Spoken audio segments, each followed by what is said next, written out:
जब अकोला में इलेक्शन होगा तो तुम सेक्युलरिज्म को जिंदा रखना। खबरदार, मैं उन दल्लालों से कह रहा हूं जो मुसलमानों की सफों में।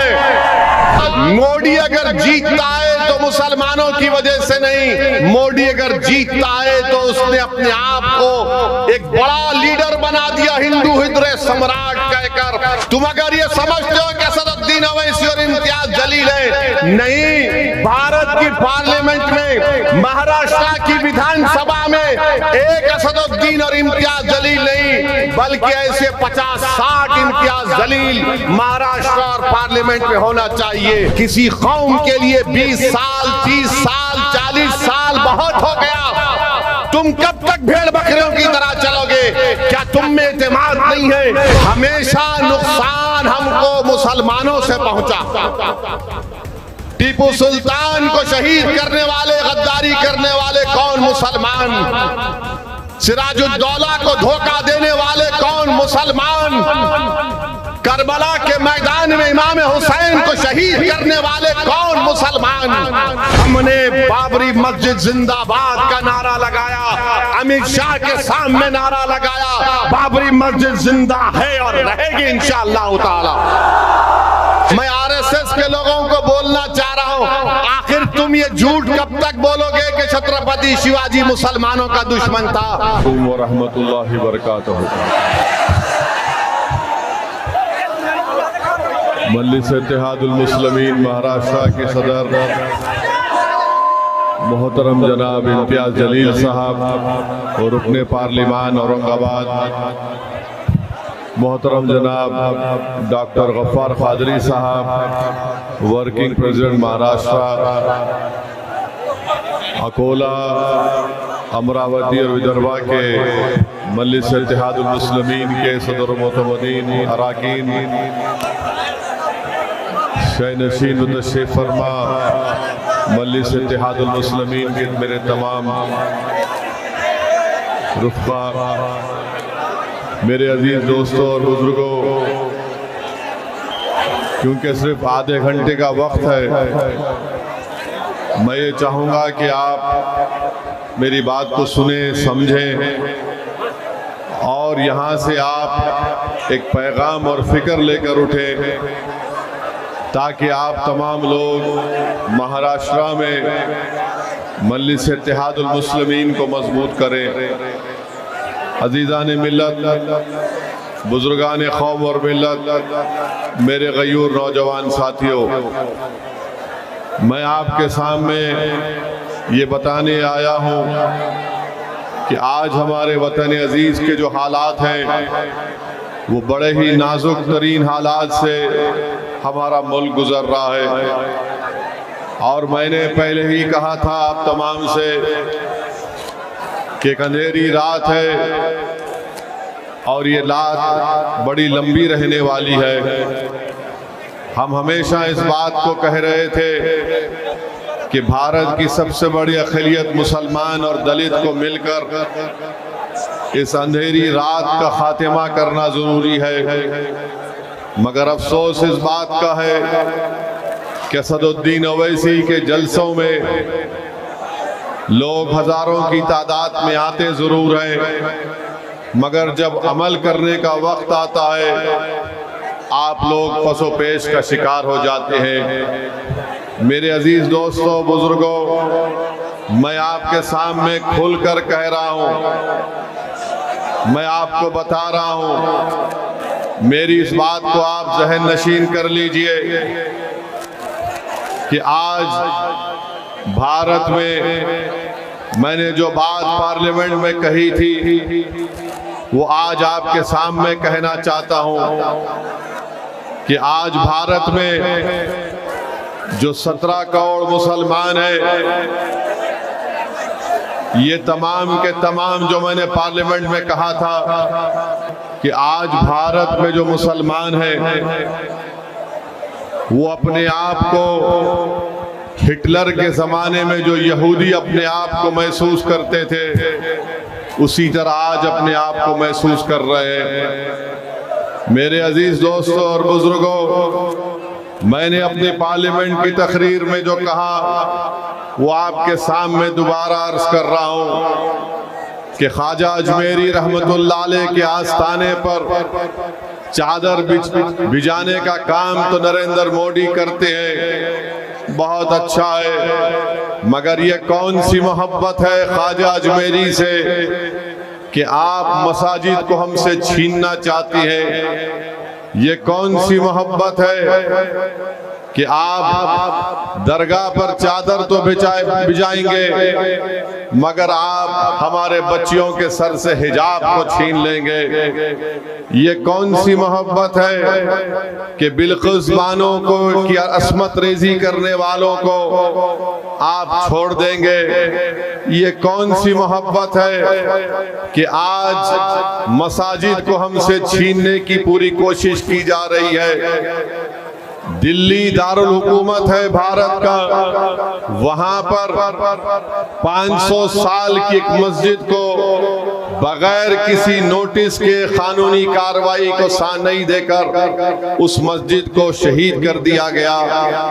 600 साल पुरानी मस्जिद को शहीद कर दिया गया और बाजू कब्रस्तान था, कब्रस्तान को भी शहीद कर दिए और कब्रस्तान को जब शहीद करे तो खबरों से कफन निकल कर नजर आ रहा था।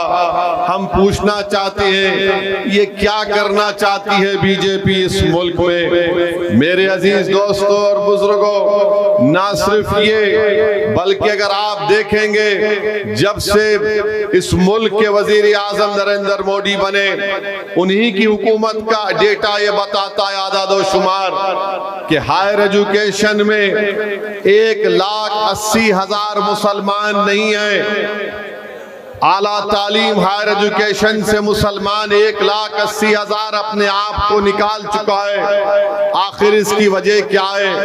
आखिर क्यों नरेंद्र मोदी सबका साथ सबका विकास विश्वास की बात करते हैं और प्री मैट्रिक स्कॉलरशिप को 9वीं क्लास से शुरू करते हैं, जबकि सारी दुनिया जानती है कि मुसलमान का बच्चा और बेटी प्राइमरी एजुकेशन में 4वीं-5वीं जमात से ही उनका ड्रॉप आउट शुरू होता है। तो भारत के वजीर आजम 9th क्लास से प्री मैट्रिक स्कॉलरशिप को देते हैं। मौलाना आजाद फाउंडेशन को खत्म करके रख दिया, मदरसा मॉडर्नाइजेशन को खत्म करके रख दिया। मेरे अजीज दोस्तों और बुजुर्गों, आज हम देखते हैं कि हमको का ज्ञानवापी मस्जिद में क्या हो रहा है और फिर बड़ी बेबाकी के साथ वजीर आजम और उनकी पार्टी कहती है कि 22 जनवरी इस मुल्क का तारीखी दिन था। मैं पार्लियामेंट में खड़े होकर कहा कि अगर 22 जनवरी तारीखी दिन था तो उस तारीखी दिन की बुनियाद 6 दिसंबर 92 को रखी गई। 22 जनवरी अगर तारीखी दिन था तो उसकी बुनियाद 1986 में ताले खोल कर रखी गई। 22 जनवरी अगर तारीखी दिन था तो जीबी पंत ने मस्जिद के अंदर जो मूर्तियां रखी गई उसको नहीं निकालकर 22 जनवरी को मुमकिन बनाया। 22 जनवरी मुमकिन इसलिए हुआ कि सुप्रीम कोर्ट ने आस्था की बुनियाद पर फैसला देकर पूरे मुल्क को एक पैगाम दे दिया कि आस्था बड़ी है और एविडेंस को कोई देखा नहीं जाएगा। मेरे अजीज दोस्तों और बुजुर्गों, मैं आपसे अपील कर रहा हूं, गुजारिश कर रहा हूं कि खुदा के लिए अपनी अपनी मस्जिदों को आबाद रखो। जब मैंने ये बात कही तो मुखालिफीन मजलिस ने मुझ पर इल्जाम लगाया और कहा कि मैं असदुद्दीन अवैसी खौफ पैदा करना चाहता है। मैं खौफ नहीं पैदा कर रहा हूं, मैं बहैसियत एक मुसलमान मेरा दीनी फरीजा पूरा कर रहा हूं। बहैसियत एक भारत के शहरी के आपसे अपील कर रहा हूं कि भारत के संविधान में फ्रीडम ऑफ रिलीजन एक फंडामेंटल राइट है, डिग्निटी एक फंडामेंटल राइट है और बीजेपी आरएसएस ये चाहती है कि हमसे हमारी डिग्निटी को छीन लिया जाए। मेरे अजीज दोस्तों और बुजुर्गों, आखिर कब आप लोग बेदार होंगे? क्या आप क़यामत आएगी तो जब बेदार होंगे और अपने वोट का सही इस्तेमाल करेंगे। याद रखो भारत के मुसलमानों, मेरी इस बात को ज़हन नशीन कर लो कि बीजेपी को रोकने की जिम्मेदारी सिर्फ 17 करोड़ मुसलमानों की नहीं है। बीजेपी को रोकने की जिम्मेदारी हर समुदाय के जिम्मेदारों की है, मगर हम ये समझते हैं कि सिर्फ हमारी जिम्मेदारी है। अरे बताओ, आखिर कब तक आप इन्हीं सियासी हरकतों पर अमल करते रहेंगे? बताइए, भारत की पार्लियामेंट में कितने मुसलमान एमपी हैं? 17 करोड़ तुम्हारी आबादी है, 14% है। आप 5% आपके एमपी नहीं है, 5% भी आपके एमपी नहीं है। और आपसे कहा जाता है आकर कि जब अकोला में इलेक्शन होगा तो तुम सेकुलरिज्म को जिंदा रखना। खबरदार, मैं उन दल्लालों से कह रहा हूं जो मुसलमानों की सफों में है। मैं उन चौधरियों से कह रहा हूं जो दिल्ली में बैठकर हमारे इत्तेहाद का सौदा करते हैं। अरे तुमको क्या अल्लाह का खौफ नहीं है? तुम कब तक मुसलमानों का ठेका लेकर नुकसान पहुंचाओगे? अरे बताओ तुम इन लोगों को कि आज मोदी अगर जीतता है तो मुसलमानों की वजह से नहीं, मोदी अगर जीतता है तो उसने अपने आप को एक बड़ा लीडर बना दिया, हिंदू हृदय सम्राट कहकर वो तमाम मेजॉरिटी कम्युनिटी को एक करने की कोशिश कर रहा है। अरे नरेंद्र मोदी ने भारत की सियासत में मुसलमानों को मार्जिनलाइज करके रख दिया। आज भारत की सियासत में नक्शे में तुम कहीं पर नहीं हो। तुम अकोला की सरजमीन पे हजारों की तादाद में इस गुनाहगार और दीवाने की बात सुनने आए हो, मगर मेरे भाई बताओ, तुम्हारा भारत की सियासत में कहां है तुम्हारा निशान? बताओ। तुम अगर ये समझते हो कि असदुद्दीन ओवैसी और इम्तियाज जलील है, नहीं, भारत की पार्लियामेंट में, महाराष्ट्र की विधानसभा में एक असदुद्दीन और इम्तियाज जलील नहीं, बल्कि ऐसे 50-60 इम्तियाज जलील महाराष्ट्र और पार्लियामेंट में होना चाहिए। क्यों नहीं हो रहा है? क्योंकि तुम मुत्तहिद नहीं हो। तुम यहाँ जलसे में आ गए हो, तुम नारे लगा रहे हो, मगर जब वोट डालने की बात आती तो तुम्हारे दिमाग में एक चीज डाल दी गई है, सेकुलरिज्म, सेकुलरिज्म। अरे जो संविधान में सेकुलरिज्म लिखा गया, मैं उसको मानता हूं। तुम सियासी सेकुलरिज्म को मत मानो खुदा के लिए। क्या मिला तुमको? तुमने मस्जिद को खो दी सेकुलरिज्म के नाम पर। तुमने मेहरौली की मस्जिद को खो दी सेकुलरिज्म के नाम पर। तुम्हारी हमारी शरीयत में मदाखलत की बात हो रही है। मेरे भाई बेदार हो जाओ, सिर्फ वोट डालने वाले मत बनो। तुम कोई बकरे नहीं है कि हर एक के पीछे चलोगे। तुमको शेर बनना है, तुमको कौम की क़ियादत करना है, तुमको मुल्क को लेकर आगे बढ़ना है। ये मजलिस इत्तेहादुल मुस्लिमीन का पैगाम है। हम कोई भेड़ बकरियां नहीं है कि कोई लकड़ी लेके आ गए, चल हमारे पीछे चल। अरे बहुत चले। किसी कौम के लिए 20 साल, 30 साल, 40 साल बहुत हो गया। तुम कब तक भेड़ बकरियों की तरह चलोगे? क्या तुम में एतमाद नहीं है? क्या तुम में कॉन्फिडेंस नहीं है? क्या तुम मुल्क की क़ियादत नहीं कर सकते? क्या तुम लीडर नहीं बन सकते? क्या तुम असदुद्दीन ओवैसी से बेहतर कायद नहीं बन सकते? तुम बन सकते, सिर्फ शर्त यह है कि तुम अपने आप में एतमाद पैदा करो। थाली मारने के लिए नहीं कह रहा हूं, थाली मारने के लिए नहीं कह रहा हूं। मैं चाहूंगा कि मेरी आंख बंद होने से पहले तुम लीडर बनो, तुम मुसलमानों के कायद बनो, तुम इस गरीब कौम के इंसाफ के लिए लड़ो। और अगर तुम सिर्फ वोट डालने वाले बनना चाहते तो कुछ नहीं होने वाला है, कुछ भी नहीं होने वाला है। एक मस्जिद चले गई, खुदा ना खास्ता कई मसाजिद चले जाएंगे। कल शरीयत में मदाखलत हो जाएगी। बच्चे थोड़े जेल में हैं, कल पूरे जेल में चले जाएंगे। बताओ मेरे भाई, अब आप क्या करने वाले हैं? आप क्या वोट डालेंगे या वोट लेंगे? बताओ मुझे, आप वोट लेंगे या वोट डालते रहेंगे? बताओ आप। कितने लोग वोट लेना चाहते हैं?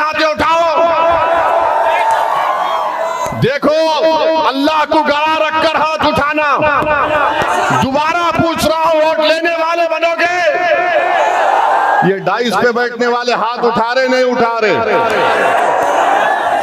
ये नियत कर लो, आप नियत कर लो, इंशाअल्लाह बोलो कि अल्लाह हम वोट लेंगे इंशाअल्लाह ताला। क्या महाराष्ट्र से आप इंशाअल्लाह ताला महाराष्ट्र के आने वाले लोकसभा इलेक्शन में आप 3-4 मुस्लिम एमपी को कामयाब करेंगे? जोर से बोलो इंशाअल्लाह, जोर से बोलो। महाराष्ट्र से 4 मुस्लिम एमपी कामयाब करेंगे? मेरे भाई, किसके कामयाब करेंगे? किसके कामयाब करेंगे? किसके कामयाब करेंगे? आवाज नहीं आ रही, जोर से बोलो ताकि शिंदे को मालूम हो जाए, फडणवीस को मालूम हो जाए, शरद पवार को मालूम हो जाए, अमित शाह को मालूम हो जाए और मोदी को मालूम हो जाए कि महाराष्ट्र से मजलिस के 4 मुस्लिम एमपी कामयाब होंगे इंशाअल्लाह। ये चीज पैदा करो। ये सेलफोन लाइटा लगाना नहीं है, अभी दिमाग में बत्ती जलाओ, दिमाग को खोलो, सीने को चौड़ा करो, डर डर कर घुट घुट कर जिंदगी मत गुजारो, शेरों की तरह जिंदगी गुजारो।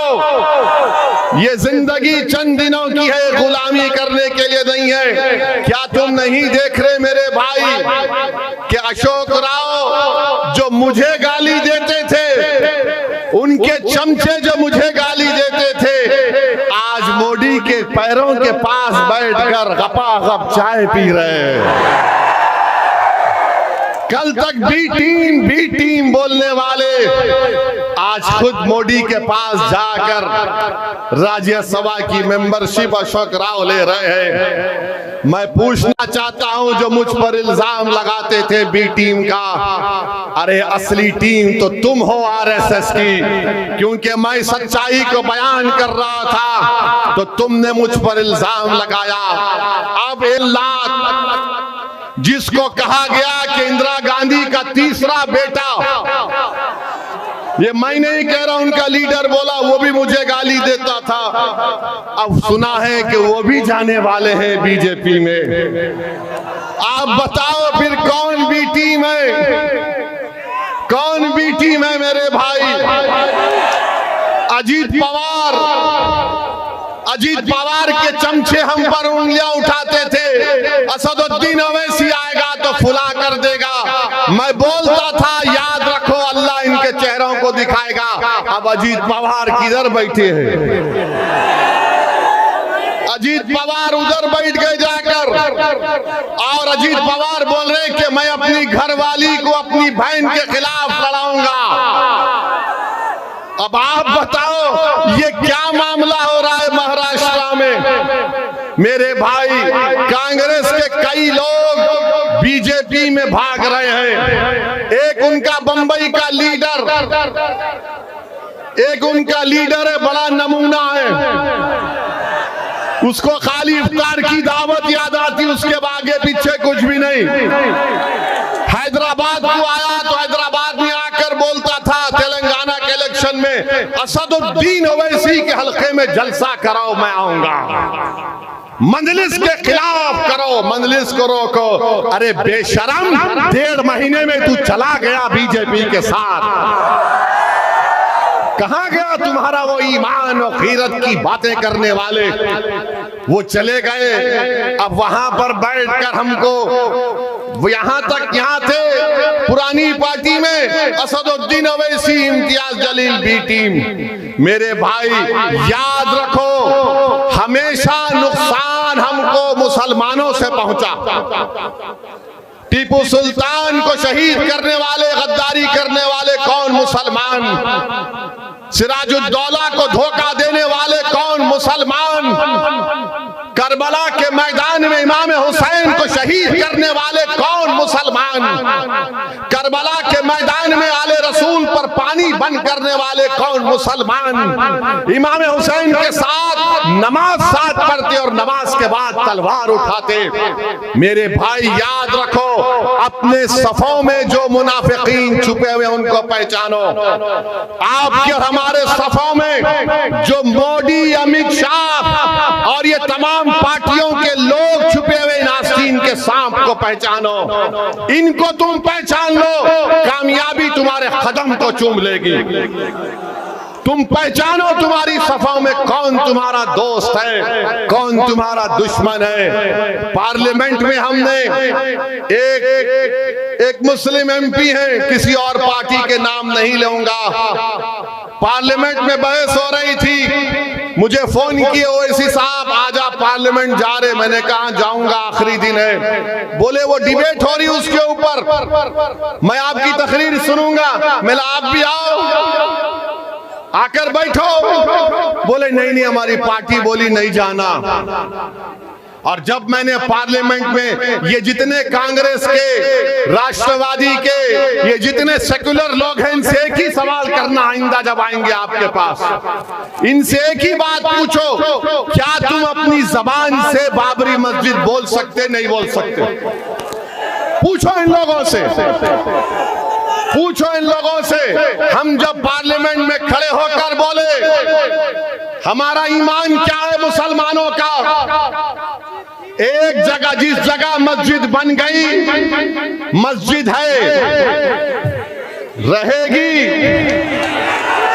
और जब क़यामत आएगी तो अल्लाह पहले दुनिया के मसाजिद को उठा लेगा, उसके बाद दुनिया का खात्मा होगा।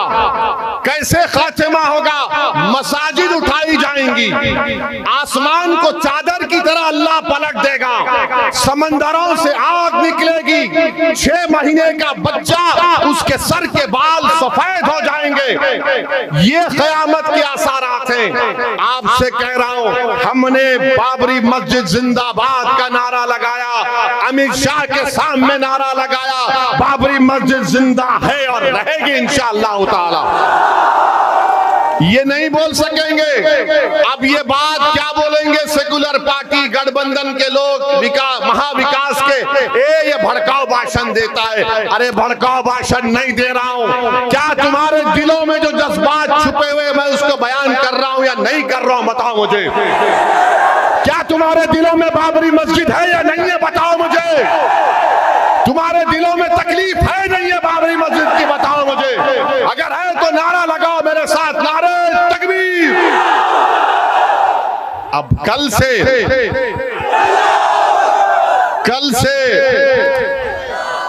से ये तमाम तोते मैना शुरू हो जाएंगे।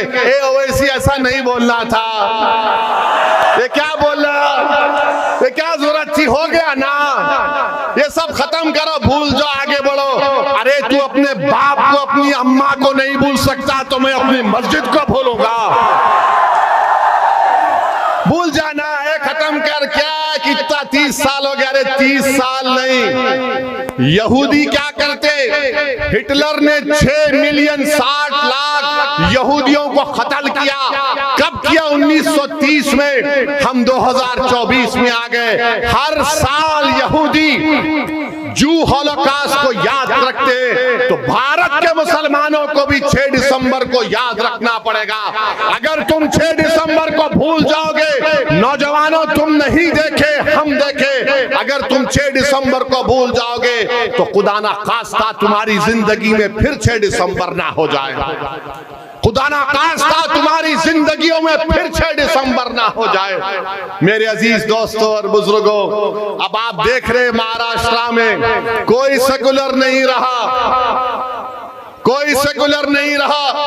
उद्धव ठाकरे कहते हैं कि हम खुश हैं कि हमने 6 दिसंबर को मस्जिद को तोड़ा। और उद्धव ठाकरे के साथ कौन है? शरद पवार साहिब, कांग्रेस के लीडर। और यही कांग्रेस आकर बोलेगी अरे भाई बचा लो। अरे आप हमको बोल रहे, अपने आप को तो बचा लो। पंजाब में सिद्धू जा रहा है, सुना बीजेपी में, वो लाफ्टर शो का होस्ट, वो जा रहे हैं बीजेपी में, कांग्रेस में फिर क्या होगा ये कांग्रेस पार्टी वाले बताएंगे देश को। अब हमारे देश में क्या हो रहा है मेरे भाई, हमारे मुल्क में हर चीज जो मुसलमानों से ताल्लुक रखती है, नहीं नहीं नहीं, इसको नहीं रख सकते, इसको नहीं रख सकते। कोई बोल रहा है कि देश में रहना है तो ये बोलना पड़ेगा, हमको ले जाकर मुगलों से मिला देते। अरे भाई, मैं क्या औरंगजेब का स्पोक्स पर्सन हूँ, मैं क्या बाबर का स्पोक्स पर्सन हूँ? मगर आपको बता रहा हूँ एक चीज, या कितने लोग कुर्ता पहन कर आए? इम्तियाज जलील भी आए, आज नहीं पहने। कितने लोग कुर्ता पहन कर आए?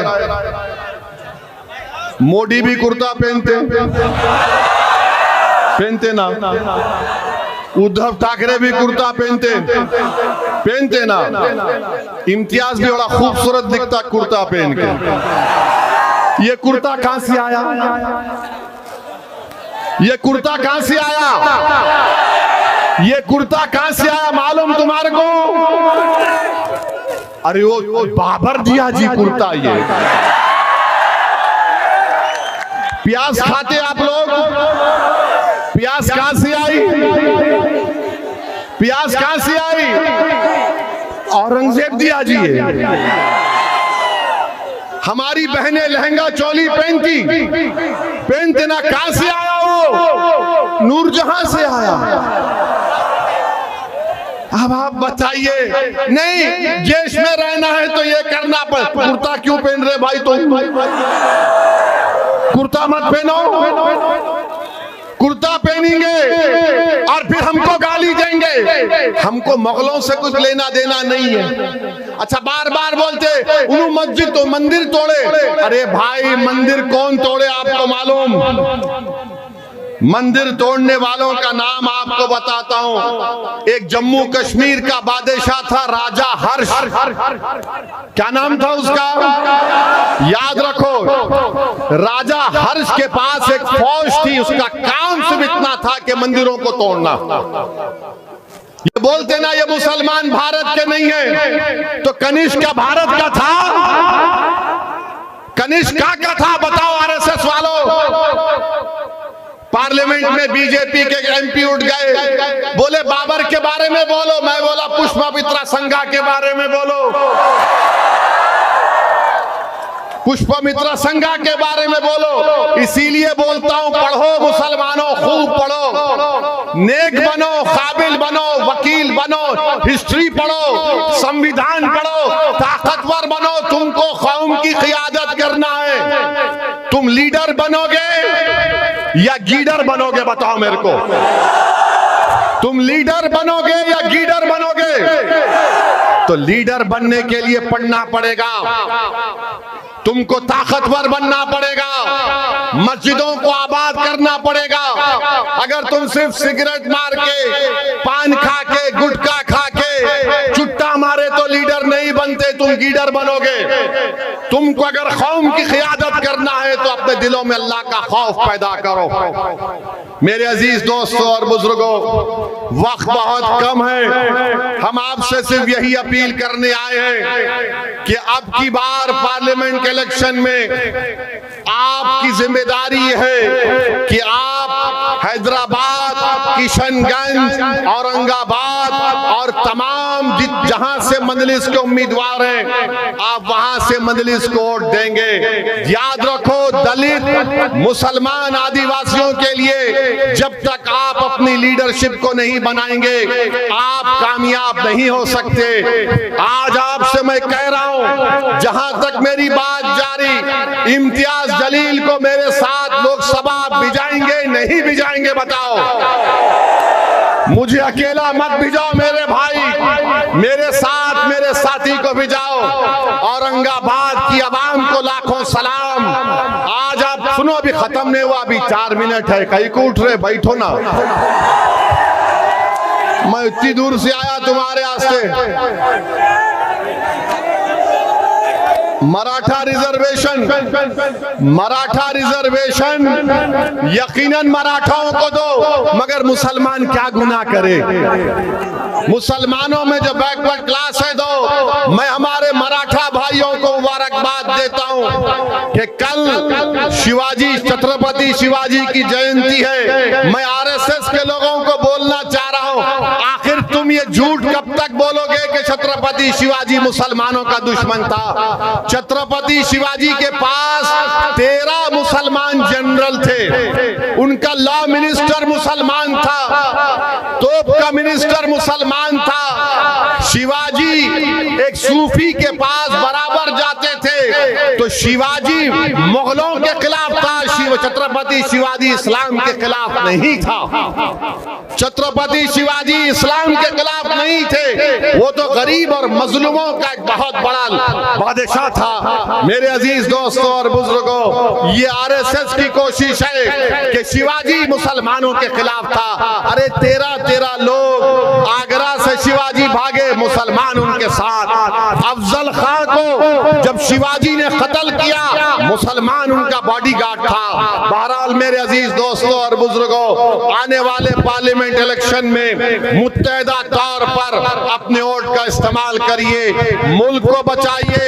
हम और आप पूरी कोशिश करेंगे कि तीसरी मर्तबा भारत का वजीर आजम नरेंद्र मोदी ना बने। क्या आप और हम मिलकर कोशिश करेंगे कि हम रोकेंगे नरेंद्र मोदी को प्राइम मिनिस्टर बनने से? आप मंजलिस के 4 एमपी को कामयाब करेंगे महाराष्ट्र से, इम्तियाज जलील को कामयाब करेंगे। जोर से बोलो, इम्तियाज जलील जिंदाबाद, इम्तियाज जलील जिंदाबाद, मजलिस इत्तेहादुल मुस्लिमीन जिंदाबाद, हमारा इत्तेहाद जिंदाबाद, जोर से हमारा इत्तेहाद जिंदाबाद, हमारा इत्तेहाद जिंदाबाद। मुट्ठी बनाकर बोलो, नारे तकबीर, नारे तकबीर। बहुत बहुत शुक्रिया।